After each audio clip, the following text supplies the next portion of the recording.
Hello there and welcome to episode 16 of From Then to Now, the TEW 2020 save where we take the World Wrestling Federation, hopefully from 1992 to 2023, or probably 25 by the time this save actually finishes. Let's be realistic here. And so we've got a big episode of Superstars here today. We've got the start of Sgt Slaughters Bootcamp, plus so much more. If we look at the last week, we had Hogan and Bret Hart versus the Nasty Set Boys, and the big reveal of Shawn Michaels teaming up with Ric Flair and the narcissist Lex Luger. We are in New England at the Cross Insurance Arena in Portland, Maine for this show. I'm looking forward to this. Let's see what we can do.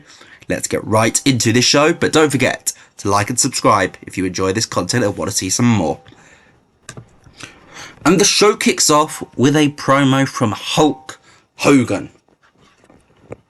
He is challenging Flair and Luger to a tag team match at Saturday night's main event. He will try and find a partner. He will find a partner. He doesn't know who it's going to be yet. But whoever it is, the Hulkamaniacs and whoever his partner is, are going to run wild on you, Luger, and on you, Flair. Just like Hogan did at Mania, Saturday night's main event will end with Ric Flair defeated. It's a 100 rated segment. It's pretty darn good. We then get the first episode of Sgt Slaughters Bootcamp. As you can see, they're all maggots, but you might recognise some of their faces.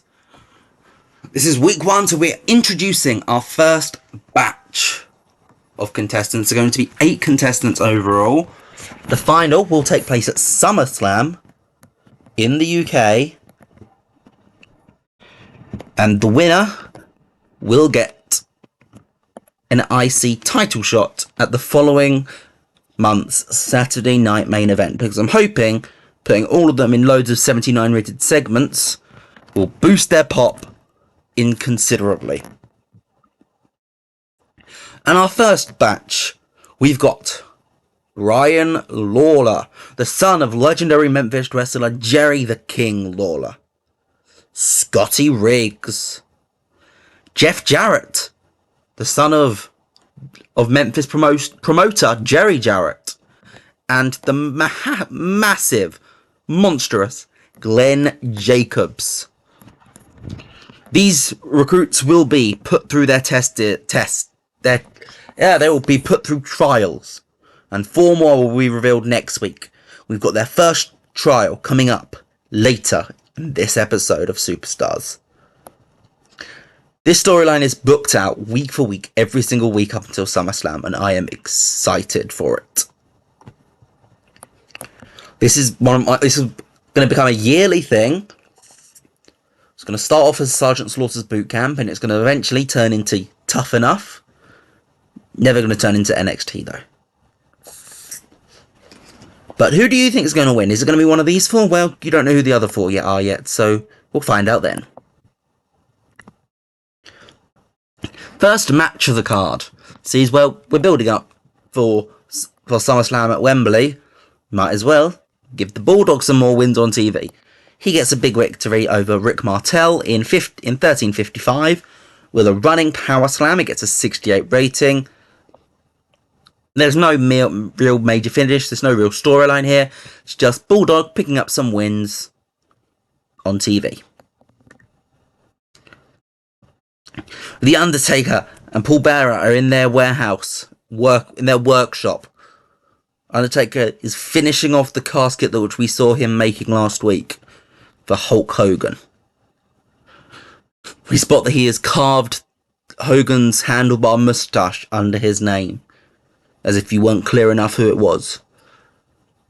And he puts down his tools, and Paul Bearer says, "Hogan, you will be the next to rest in peace. But next week, my Undertaker starts his journey to you. He will return to the ring, and God rest the soul who is put in front of him. Gets an 88. Great stuff from these guys. Undertakers are going to be a massive influence throughout this entire series. I'm excited to pretty much do most of his career and see what we can do differently than what they did in real life. We get Hogan. He's backstage in the dressing rooms, and he goes to chat to Bret Hart.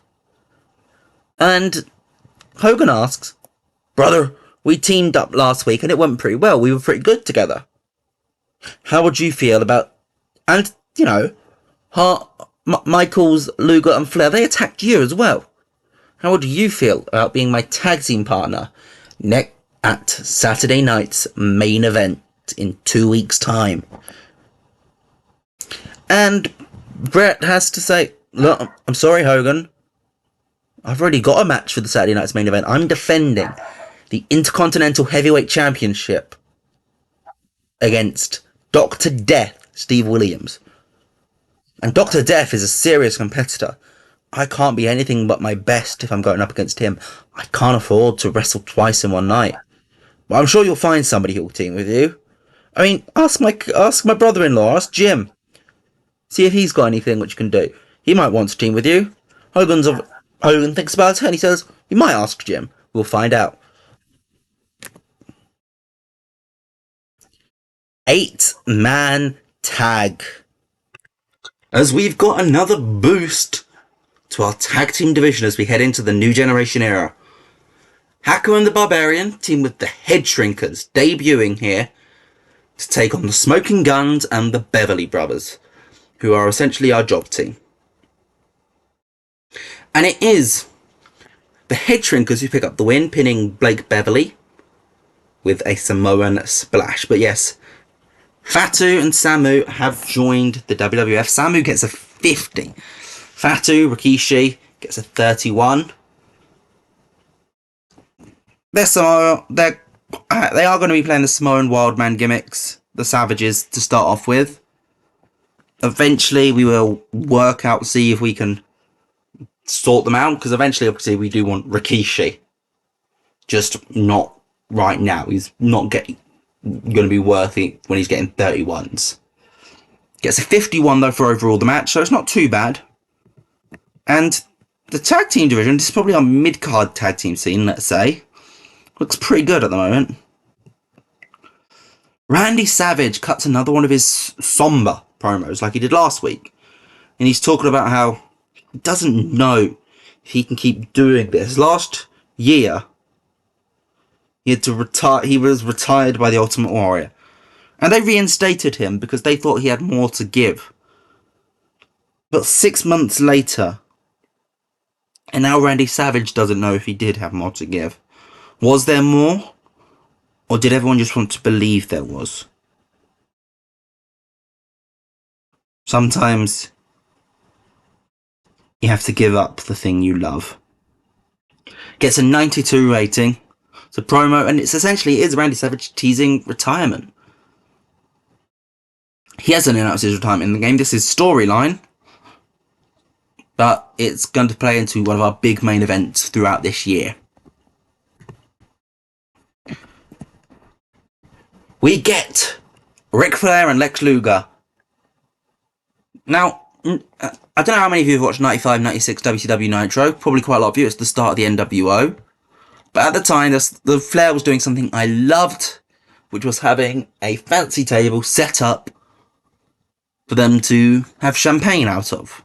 When he was with Miss Elizabeth, Woman, Pillman, Anderson, and Benoit. And we're essentially doing that gimmick here. They're going to have a banquet table set up by the stage, by the entrance. Going to be cornered off by barricades. And we're going to send Gene Oakland, probably, it was him who did it in 95 as well, over to chat with them. And Ric Flair welcomes Shawn Michaels to the fold. Welcomes Shawn Michaels to believing that he can be better. And together they are all better than the sum of their parts. Because we are Michaels, Flair, and Luger. And there is nobody who can touch us. Basically, it's a really good promo. It's 100 rated. These three are all incredible promos. I'm excited to see how this goes. We get Mike McGurk doing an interview with Owen Hart. They are back at the hospital for a checkup, basically to try and get cleared to come back on tour and into the ring. And she spoke to Coco last week after the attack, and she's chatting to Owen this week, and she's basically asking if he knows anything about who attacked them.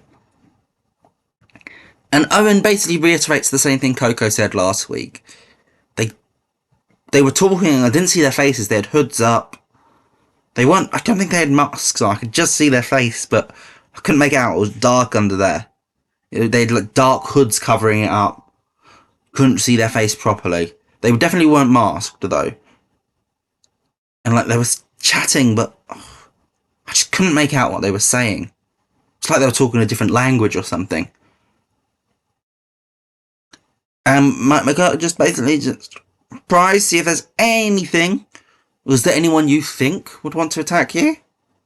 Well, Hacker and the Barbarian maybe, and now, well, they've just happened to debut two new friends earlier in the show. Hell, it might have been the new Samoan Savages they've brought in.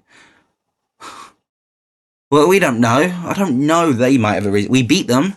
I thought we were done with them. But when we come back, I suppose we'll find out if they did. If they were the ones who sent someone to attack us. It's a 42 rating. And it's back at the boot camp. It's a 70 this time. Oh, we didn't have an as good road agent. Brooklyn Brawler. Probably should be sacked from that job if he's damaging segments. But we've got Challenge 1 for the week 1 for this block A of contestants. Because they are going to be in 2 blocks to compete because we can't have 9 people in a segment.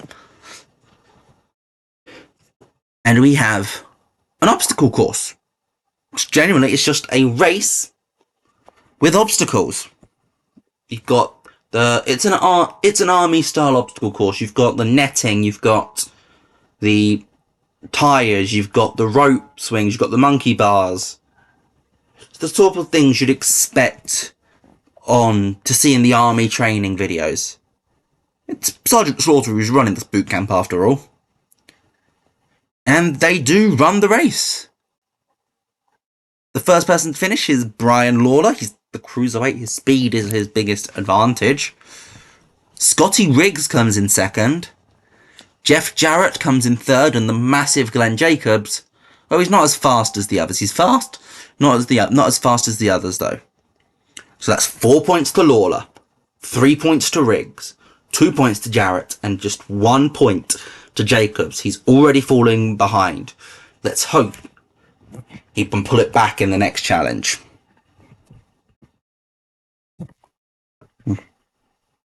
Shokozuna squashes Repo Man in 6 minutes 35. Basically, he toys with him for ages. Just whops him down, just sort of laughs off Mr. Fuji. John Nord's at ringside as well. And eventually he hits Repo Man with the Bunside Drop. 34 rating. Ultimate Warrior then also gets a squash match. He beats local talent John Kronos, one half of the Eliminators in real life. Maybe we might see that tag team some point. I mean, it depends what ECW ends up doing. I always say that I always think it's believable to sign someone I know with future knowledge at the point when it's realistic that they would have popped up on my radar in-game. Like if a big article comes up regarding them, that's fair to say that they've popped up. It's safe to say that future knowledge is allowed because they would have come to my attention anyway. That's my logic with these historical mods. Although, I will admit, when selecting the bootcamp competitors, I did just search under 26, and I just picked 8 people that are like, oh yeah, no, I know, I recognise him, he becomes big one day. Yeah, him, we'll go with him. And that's essentially what I did for the bootcamp So it's just 8 people. You will definitely recognise all of them.